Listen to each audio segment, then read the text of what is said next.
Hello 9th and 10th class students.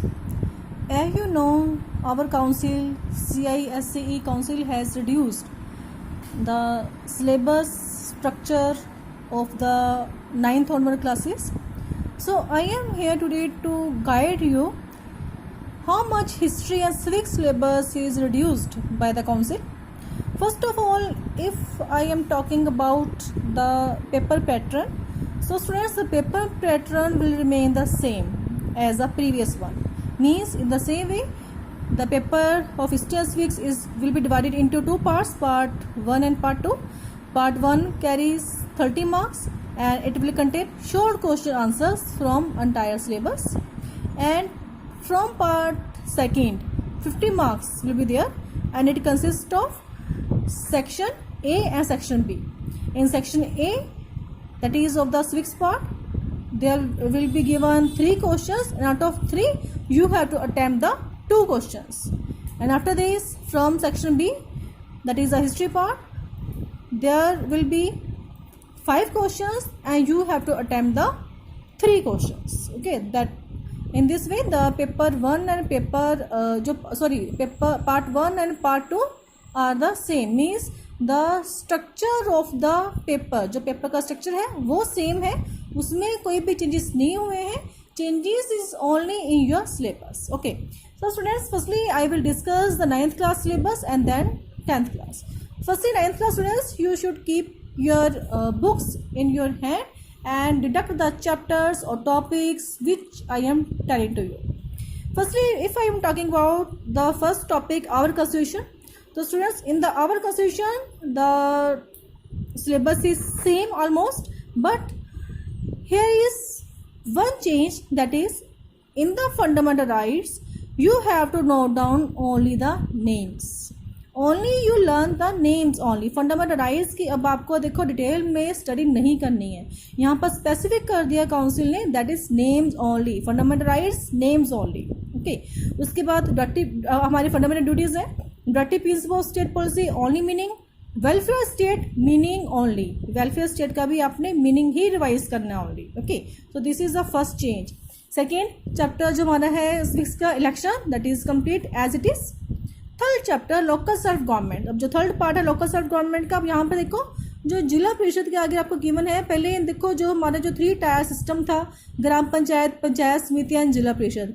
First of all there was a meaning and functions. अब meaning को cut कर देना आप लोगों ने, meaning is not there and functions you have to learn only for each. Any for each functions. इन तीनों के 3 जो पार्ट है, इन तीनों के ओनली 4 फंक्शंस आपको लर्न करने पड़ेंगे. उसके बाद है municipal committee and the municipal corporations का भी जो मीनिंग है वो कट कर दिया गया है यहाँ से, and it is there is also functions and that is 4 for each. Any 4 functions for this one part. तो ओनली आपको इस पार्ट से मीन्स लोकल सेल्फ गवर्नमेंट का मीनिंग आपको नहीं लर्न करना है, you have to learn the functions only and only 4 points. Very easy for you now. Second जो हमारा सेक्शन है हिस्ट्री.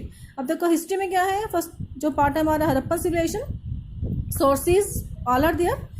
अब आपको यहाँ से कट करना है जो हड़प्पन सिविलाइजेशन का जो फर्स्टली था, origin, extent, trade, art and craft. Okay, ये आपको कट करना है. सो मीन्स हड़प्पन सिविलाइजेशन के तो सोर्सेज हमको लर्न करने पड़ेंगे. Secondly urban planning is there, decline in there. Urban planning is there, decline is there. तो ये जो है ओरिजिन कब हुआ था, कैसे हुआ था, एक्सटेंट कहाँ से कहाँ तक था, इसका जो ट्रेड, आर्ट एंड क्राफ्ट है, ठीक है, इसको अपने लोगों ने कट कर देना. अभी वैदिक पीरियड, वैदिक पीरियड में आपको था सोर्सेज में था Vedas and epics and then iron, artifacts and pottery. तो वेदास और epics are there, iron, artifacts and pottery you must deduct it, इसको कट कर दो आप लोग. उसके बाद है brief comparative study of early and later Vedic. Society and economy, तो पहले कंपैरेटिव स्टडी थी सोसाइटी की भी, इकॉनमी की भी. अब इकॉनमी जो है उसको कट कर दिया गया है यहाँ से. तो this is the about the Vedic period.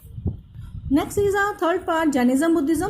Jainism Buddhism students जो सोर्सेज थे वो टोटली कट कर दिए गए हैं. अब कोई भी सोर्स आपको रिवाइज नहीं करना है. अंगास, त्रिपिटका, जटाका, सब कुछ आपने कट कर देना है. Only you have to learn about the causes. Jainism Buddhism के कॉजेज हैं और second is the doctrines.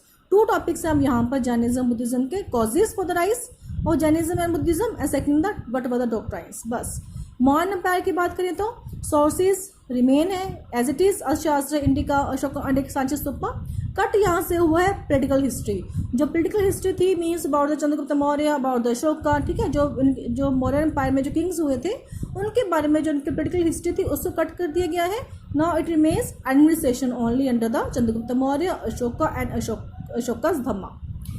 5th chapter है आपका संगम एज। संगम एज में यहाँ पर स्पेसिफिक किया है उन्होंने मीनिंग ऑफ संगम। अब आपको मीनिंग लर्न करना है बेटा संगम एज का, ठीक है। साथ में बोला है स्पेशली मीनिंग ऑफ संगम, पहले गिवन नहीं था ये, तो मीनिंग ऑफ संगम यहाँ पे नोट डाउन कर लो आप लोग। उसके बाद सोर्सेज जो है दैट इज ओनली तिरुकुलर। जो मेगालिथ थे, अब brief study of society and economy इसको आप कट कर दो। तिरुकुलर का हमने ओनली ब्रीफ में ही एक्सप्लेनेशन मांगी है उन्होंने। तिरुकुलर जो सोर्सेज थे only brief explanation. Ages of Guptas में सोर्सेज एज इट इज है आपके, फाहीन है, इलाहाबाद फिले इंस्क्रिप्शन है। कट करना है आपने पॉलिटिकल हिस्ट्री एंड एडमिनिस्ट्रेशन। अब देखो political history and administration totally cut कर दिया गया है, समुद्रगुप्ता का, चंद्रगुप्ता, विक्रमादित्य का, ठीक है, ये टोटली कट है ये पार्ट। अब आपने करना है ओनली कंट्रीब्यूशन। जो कंट्रीब्यूशन क्या था गुप्तास का in the field of education that is Nalanda university, sources Aryabhatta, sorry science Aryabhatta and culture works of Kalidasa and Deogarh temple. तो ये पार्ट आपका टोटली कट हो गया है एज ऑफ गुप्ता से। Next is the medieval India. Medieval India में था चोलास फर्स्ट ऑफ ऑल। तो चोलास की हमने जो पोलिटिकल हिस्ट्री थी, ठीक है, उससे कट किया है। And administration is remain same under the Raja one and Rajendra one और sources are also there. Delhi Sultanate में सोर्सेज थे, 2 सोर्सेज थे यहाँ पर, first of all inscription and Qutub Minar. तो इंस्क्रिप्शन जो है वो अब कट हो गया है, Qutub Minar is remain there only. And under the political history and administration Qutubuddin Aibak, जो पहले देखो यहाँ पे 3 रूलर्स के बारे में पूछा गया था, अब यहाँ पे एक कुतुबुद्दीन ऐबक को कट कर दिया गया है। Only Alauddin Khilji and Mohammad bin Tughlaq remain here. तो उसके बाद है थर्ड हमारा जो पार्ट है मुगल एम्पायर। मुगल एम्पायर में कट करना है बेटा आपने political history and administration of Babur and Aurangzeb. Babur and Aurangzeb ये दोनों बेटा कट हो गया टॉपिक्स। अब आपका टॉपिक जो रिमेन है that is only the Akbar. आपने अकबर के बारे में ही स्टडी करनी है under the political history and the administration. जो बाबर है औरंगजेब है उसको टोटली कट कर दिया गया है। एंड जो आपका 4th टॉपिक था composite culture that is totally deducted. Totally जो चैप्टर है उसको डिडक्ट कर दिया गया है। चैप्टर अब is no longer the part of your syllabus. Okay, next is the 8th जो हमारा टॉपिक है मॉडर्न एज इन यूरोप। तो रेनेसांस का डेफिनेशन यहाँ पे है। कॉजेज में आपके पहले ये 3 टॉपिक्स कवर अप होते थे, पॉइंट जो थे उनमें उन कॉजेज के जो कुछ एक पॉइंट्स रिड्यूस किए हैं। Capture of Constantinople, decline of feudalism, spirit of inquiry, ये 3 पॉइंट्स आपने कट कर देने हैं। Only 2 points are remaining there, new trade rules, invention of printing press. Only ये 2 पॉइंट्स आप यहाँ लर्न करने हैं। उसके बाद आप लर्न करोगे इम्पैक्ट क्या था रेनेसांस का on art, literature and science under the Leonardo da Vinci, William Shakespeare and Copernicus. Reformation का साथ में इन्होंने ऐड किया है मीनिंग, तो आपको यहाँ पे मीनिंग लर्न करना पड़ेगा रिफॉर्मेशन का firstly. And causes of reformation, ये आपको जो डिफरेंट पॉइंट्स थे ये कट हो गई हैं। Only 1 point is remain there, dissatisfaction with the practices of the Catholic church. देखो एक तो रिफॉर्मेशन का मीनिंग, सेकेंड टॉपिक है आपका dissatisfaction with the practices of the Catholic church, and third is the counter reformation का only आपने meaning learn करना है। जहाँ पे जो मार्टिन लूथर्स का कंट्रीब्यूशन था उसको भी टोटली डिडक्ट कर दिया गया है। Only counter reformation. तो 3 पार्ट है यहाँ पर रिफॉर्मेशन का meaning, dissatisfaction with the practices of the Catholic church, counter reformation meaning is there, and then industrial revolution, definition of the term, ठीक है। एंड उसके बाद था आपको comparative study of socialism and capitalism. तो कंपैरेटिव स्टडी जो थी उसे कट करके ओनली यहाँ पर नोट डाउन किया गया है मीनिंग। तो आपको सोशलिज्म मीन्स इंडस्ट्रियल रेवोल्यूशन का मीनिंग लर्न करना है, and then socialism and capitalism meaning only. Okay, तो this is about the your syllabus 9th class. Now 10th class syllabus I am going to discuss. Okay, 10th class students, first of all civics part की अगर मैं बात करूँ तो the union legislature जो आपका first topic है लोकसभा, सारा का सारा रिमेन एज इट इज़ है। बट यहाँ पर जो स्पीकर है उसका हमें लर्न करना है on the election procedure. Speaker के फंक्शंस को कट कर दिया गया है यहाँ से, speaker functions is deducted from it. Okay, Rajya Sabha as it is remain same. Powers and functions of the union parliament, देखो पावर्स एंड फंक्शंस सभी कट कर दिए हैं। Only 1 function is there now, control over the executive. Only आपको एक function learn करना है union parliament का, कंट्रोल ओवर द एग्जीक्यूटिव, ठीक है। बाकी का सेम है, exclusive powers of the 2 houses ये हमें लर्न करना पड़ेगा।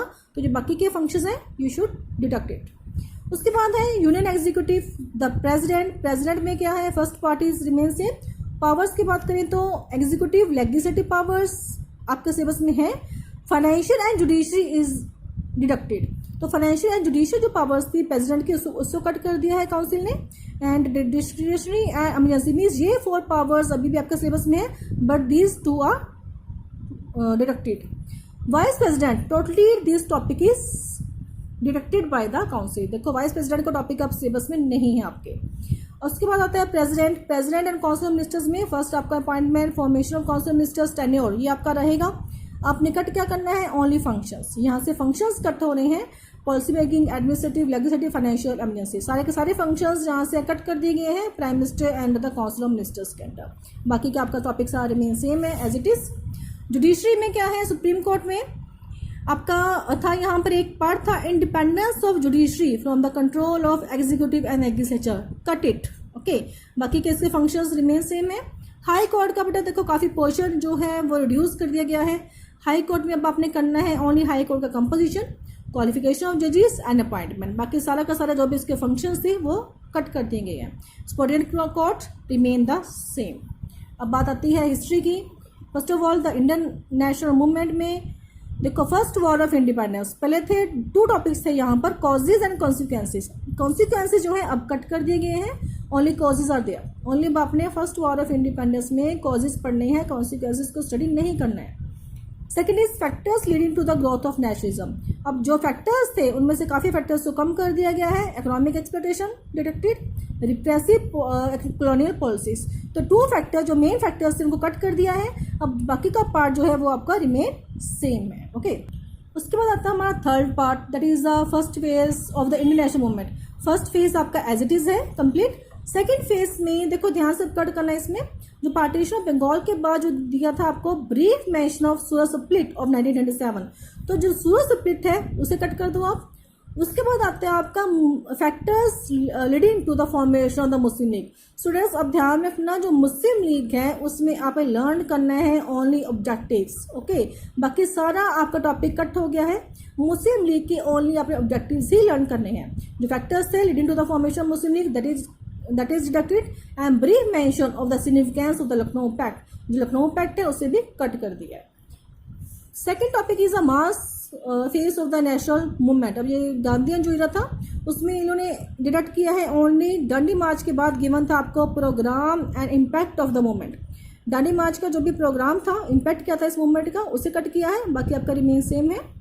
Second part remain same under the INA Subhash Chandra Bose. Third जो पार्ट है आपका independence and partition of India का, ये कट किया है आपका cabinet mission plan clauses only. Cabinet mission plan cut कर दिया गया है, only there are 2 parts now, Mountbatten plan and the India independence act. बात करते हैं हम बेटा हम कंटेम्प्रेरी वर्ल्ड की, द फर्स्ट वर्ल्ड वॉर। तो फर्स्ट वर्ल्ड वॉर के जो कॉजेज थे नेशनलिज्म एंड इंपीरियलिज्म, वो अभी भी आपके सिलेबस में है।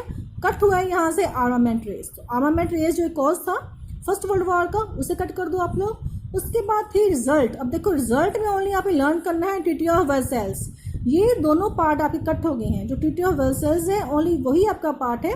Territorial rearrangement, formation of league convention that are deducted from your syllabus. Next is the rise of dictatorship. Students ये टॉपिक आपका चैप्टर टोटली रिड्यूस कर दिया है, टोटली इसको डिडक्टेड कर दिया गया है। जो हमारा हिटलर का पोर्शन था, मुसोलिनी का पोर्शन था, वो अब आपके सिलेबस में नहीं है, okay. It's very easy for you now. Second world war क्या था, अब इसमें कॉजेज जो है, कॉजेज में आपका पॉलिसी ऑफ अपीजमेंट ये आप कट करोगे। उसके बाद जो लास्ट पार्ट था brief mention of attack on Pearl Harbor, bombing of Hiroshima and Nagasaki, consequences क्या थे अब इसके, ठीक है। ओनली देखो आपने क्या लर्न करना है, कॉजेज। कॉजेज में भी एक पॉइंट कट कर दिया गया है, बाकी का सारा आपका यहाँ से कट ऑफ है। कॉन्सिक्वेंसेज जो भी है defeat of Axis power, formation of United Nations and cold war that are deducted. Next is the United Nations, objectives remain same, ठीक है। ये आपका पूरा का पूरा पोर्शन सेम है, कुछ था भी नहीं पहले में इसके सिलेबस में, काफ़ी कम सिलेबस था पहले हमारा ये। तो उसके बाद है major agencies of United Nations, UNICEF, WHO, UNESCO. इसमें फंक्शंस करने हैं एनी 4, स्पेसिफिक कर दिया है कि ओनली 4 फंक्शंस आपको लर्न करने हैं फॉर ईच, तीनों के 4 फंक्शंस लर्न करने हैं ओनली। नॉन लाइन मूवमेंट अब और भी शॉर्ट हो गया है, ओनली यहाँ पे लर्न करना है पंचशील के 5 principles, name of architects of NAM, बस। अब जो ऑब्जेक्टिव्स थे नॉन लाइन मूवमेंट के, रोल क्या था पंडित जवाहरलाल नेहरू का, that are deducted from your syllabus, okay students. So this is about the 9th and 10th syllabus. Students, history syllabus आपका काफ़ी रिड्यूस हो चुका है. I hope it's very easy for you. So please study hard and perform well in your exams. Hope for your best. Have a nice day. Goodbye all of you.